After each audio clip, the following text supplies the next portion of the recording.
just didn't like get chemical engineering block, John, how's it going? And it just didn't come up like that, but to be fair, right, chemical engineers as a group,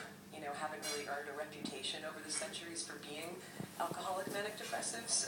and we writers, we kind of do have that reputation, and not just writers, but creative people across all genres, it seems, have this reputation for being enormously mentally unstable. And all you have to do is look at the very grim death count in the 20th century alone of really magnificent creative minds who died young and often at their own hands, and even the ones who didn't literally commit suicide seem to be really undone by their gifts.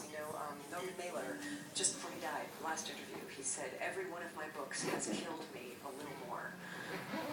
An extraordinary statement to make about your life's work, but we don't even blink when we hear somebody say this, because we've heard that kind of stuff for so long, and somehow we've completely internalized and accepted collectively this notion that creativity and suffering are somehow inherently linked, and that artistry, in the end, will always ultimately lead to anguish. And the question that I want to ask everybody here today is, are you guys all cool with that idea? Like, are you comfortable with that? Because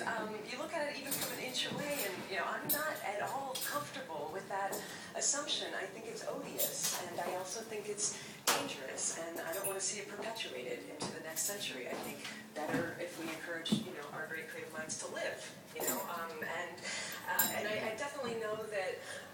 in my case, in my situation, it would be very dangerous for me to start sort of leaking down that dark path of assumption, particularly given the circumstance that I'm in right now in my career, which is, like, check it out, I'm pretty young, I'm only